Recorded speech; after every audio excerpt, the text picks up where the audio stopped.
So good morning. Let me start by reiterating the comments made by the Pro Tem that we are experiencing an unprecedented public health pandemic that has catapulted us into a deep recession. That's our reality.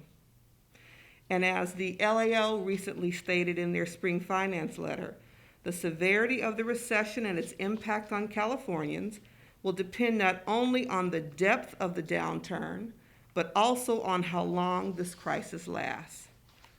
Ultimately, I know that California is strong and we will meet this challenge.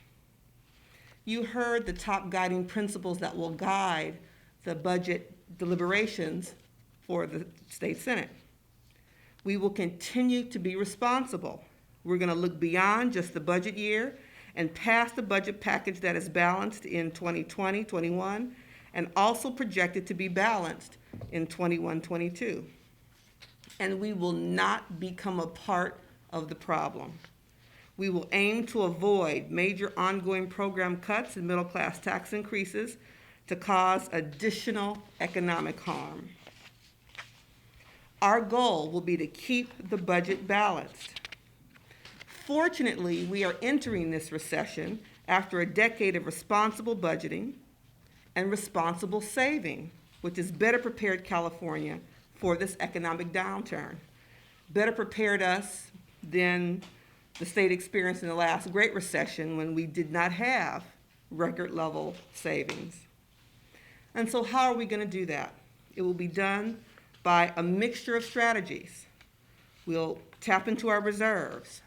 We'll use other traditional tools that we've used in the past during tough economic times, like fund shifts, special fund borrowing, deferrals, and ultimately some targeted belt tightening.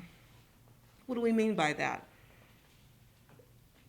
Opportunities like the governor Department of Finance already released in their letter several weeks ago, where we'll look at freezing travel, freezing program growth, other ways to spend more responsibly.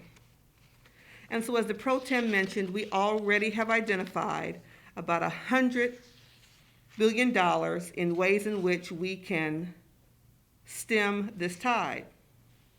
About $41 billion tapping into both the reserves, spending reductions, fund shifts, internal loans, and deferrals. What will be critical is our ongoing support from the federal government. We've already received, through the increased federal share of Medi-Cal costs, about $5.8 billion, the CARES Act, which will cover expenditure increases due specifically to COVID-19 related expenses at $9.5, the federal cost recovery at $5.3, and pending, it is our full intention and our hope that the federal government will continue to provide support to the tune of our guesstimates at $33 billion. Again, all in total, we anticipate these solutions equaling about $100 billion.